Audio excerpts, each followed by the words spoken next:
Teman-teman, sebelum nonton jangan lupa ya, klik like, subscribe, and share.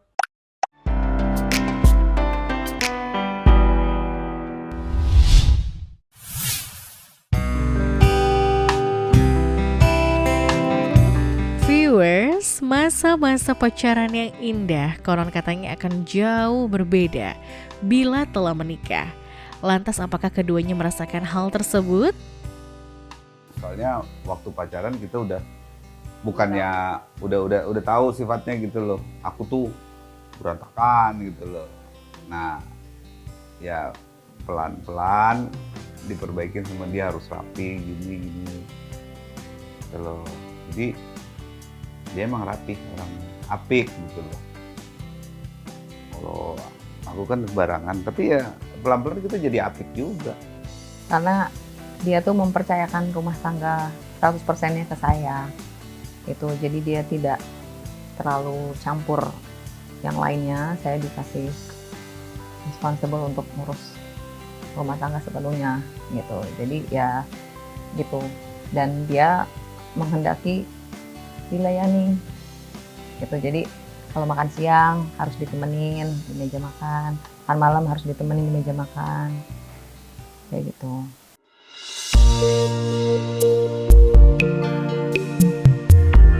Setiap kepala keluarga biasanya memiliki aturan tersendiri dalam menjaga rumah tangganya. Tak terkecuali dengan Stanley. Ia rupanya lebih senang jika sang istri tidak bekerja di luar rumah dan lebih fokus mengurus anak-anaknya. Kamu pernah berkarir kerja, terus aku bilang, ngapain lo kerja lagi gitu loh. Tapi maksudnya gitu loh, setelah kita lebih mapan gitu loh, aku stopin gitu loh. Soalnya Om percaya bahwa kita laki-laki yang sebenarnya yang harus menghidupin keluarga, dan mungkin wanita yang harus lebih kuat di membuat fondasi anak-anak tuh lebih kuat gitu loh. Jadi dia harus di rumah, bukan harus ya, masing-masing lah. Tapi dia, kalau menurut pendapat Om, dia harus di rumah, dia harus mendidik anak gitu loh. Sesuai dengan ya apa yang kodratnya gitu loh. Tapi kalau dia mau berkarya, mau apa, nggak apa-apa gitu loh. Tapi ya nggak tahu yang di Miss World itu ya, Mrs. Worldwide itu, aku juga bingung. Aku toto ikut, bingung.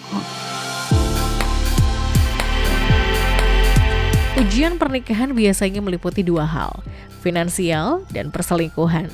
Lantas apakah rumah tangga mereka pernah mengalami dua masalah tersebut?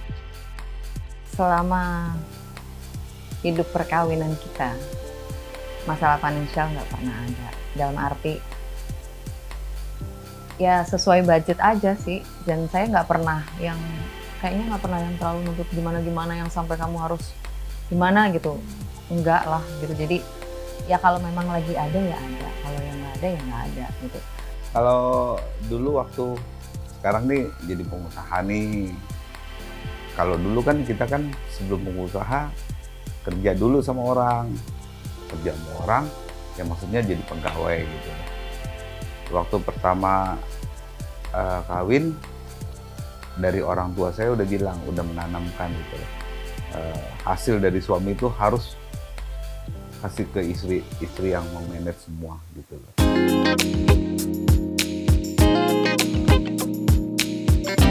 Stanley dan Susan sama-sama memiliki hobi traveling. Namun berbeda dengan pasangan pada umumnya yang kerap melakukan traveling ala koper.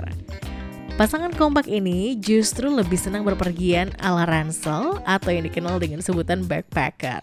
Karena yang terpenting bagi keduanya bisa berpetualang bersama keluarga tercinta. Ya, alhamdulillah sih bisa memanage dengan baik gitu. Dan terus saya yang menularkan influence ke Susan untuk traveling, karena yang tadi kan dibilang kan nggak boleh kemana, saya bawa terus jalan sampai terpengaruh juga untuk anak-anak saya, mereka juga jadi suka traveling gitu loh. Ya waktu anak saya pertama lahir itu 9 bulan Kita ada 2 minggu tuh di jalan. 2 minggu di jalan, dia tidur di belakang mobil, masih bayi. Saking haus pengen jalan-jalan gitu, nggak pernah jalan-jalan gitu. Kayak gitu tuh sampai pengen jalan-jalannya itu dulu. Jadi kan kalau sekarang, ya dulu kan baru bisanya kan ya Indonesia aja gitu. Pakai mobil pula.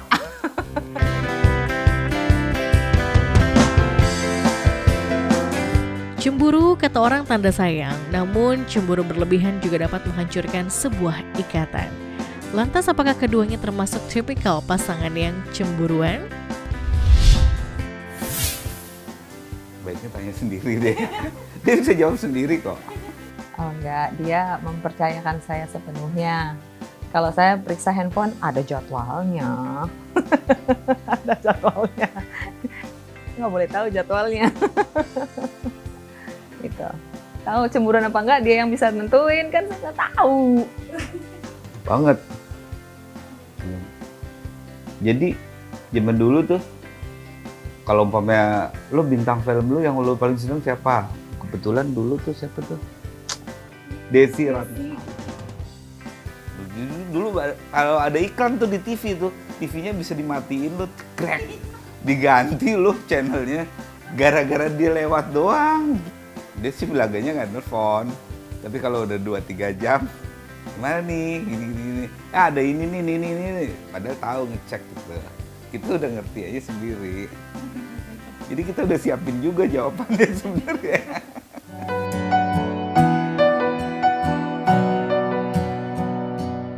Bersama dalam waktu yang lama bukan berarti tak pernah ada konflik di antara keduanya. Masa-masa terberat pernikahan pernah dilaluinya di awal pernikahan. Dan kini keduanya mengaku lebih fokus menata masa depan. Nggak ada yang berat ya, kecuali miskomunikasi pertama. Terus kedua kadang-kadang salah waktu gitu loh. Janjian yang nggak tepat waktu, salah satu nggak tepat waktu aja ada tuh, ngamuk tuh gitu loh. Umpamanya saya maunya tepat gitu loh, terus dia masih begini, biasa kan perempuan, kita kadang-kadang ngerti juga. Sebenarnya sih kalau menurut aku 1-5 tahun ya.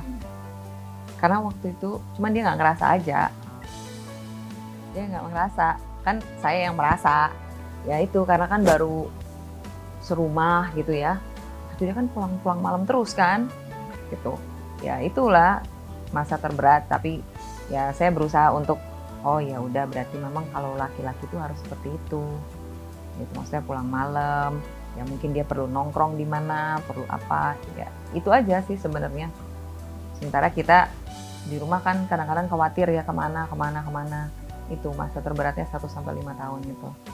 Bahwa kalau dia nggak pulang tepat waktu itu yang paling krusial sih buat saya. Kadang-kadang juga dia udah lupa sih, karena mungkin buat dia itu bukan hal yang penting kan kalau laki-laki ya. Kalau kita perempuan pikirnya kan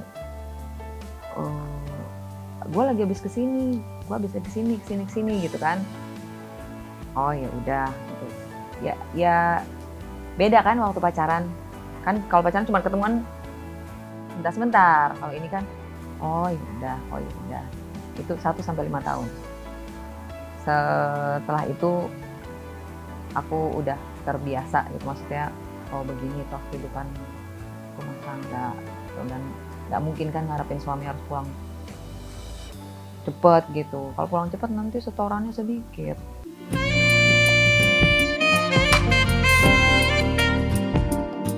Ada banyak cerita dan perjalanan yang kerap dialami setiap rumah tangga.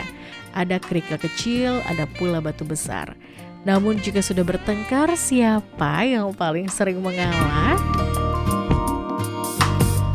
Kayaknya sih kalau misalnya tergantung siapa yang salah.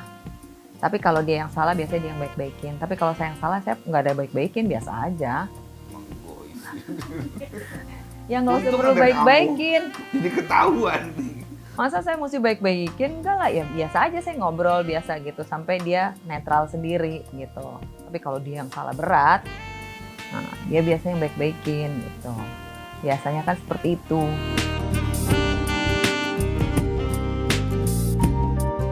24 tahun sudah kebersamaan Stanley dan Susan. Ada pahit manis, suka duka, sedih dan bahagia yang telah dilalui keduanya. Di tengah maraknya pernikahan yang berujung perceraian, tak sedikit juga pasangan yang mampu berhasil mempertahankan rumah tangganya.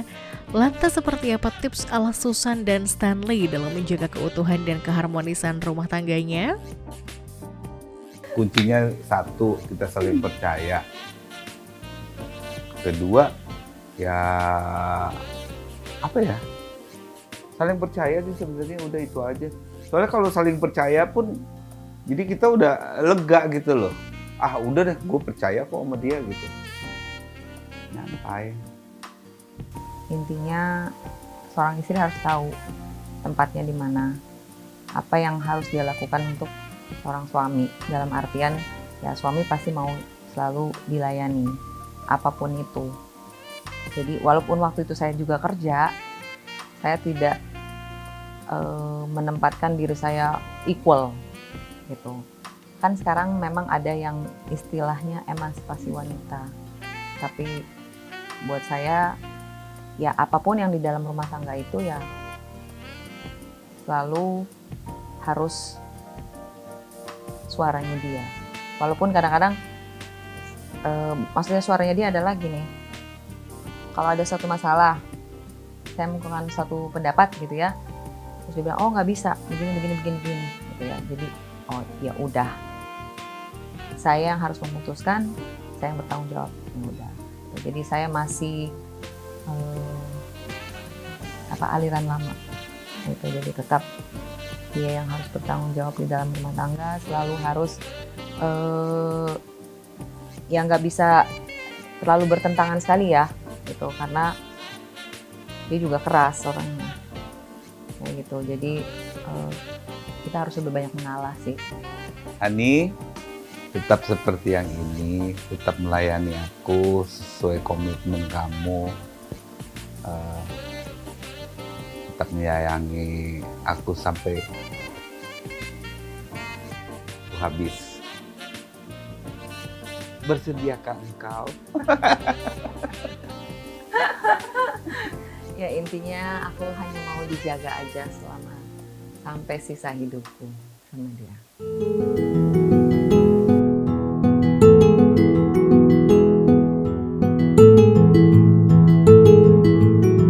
Ya viewers, itulah perjalanan kisah cinta yang dimana sang finalis Miss Worldwide 2022 Susan Paruntu dengan sang suami Stanley Adrian Paruntu. Love Story akan kembali lagi dengan cerita cinta dari sejumlah public figure tanah air yang lainnya. Stay tuned on Love Story. Bye-bye.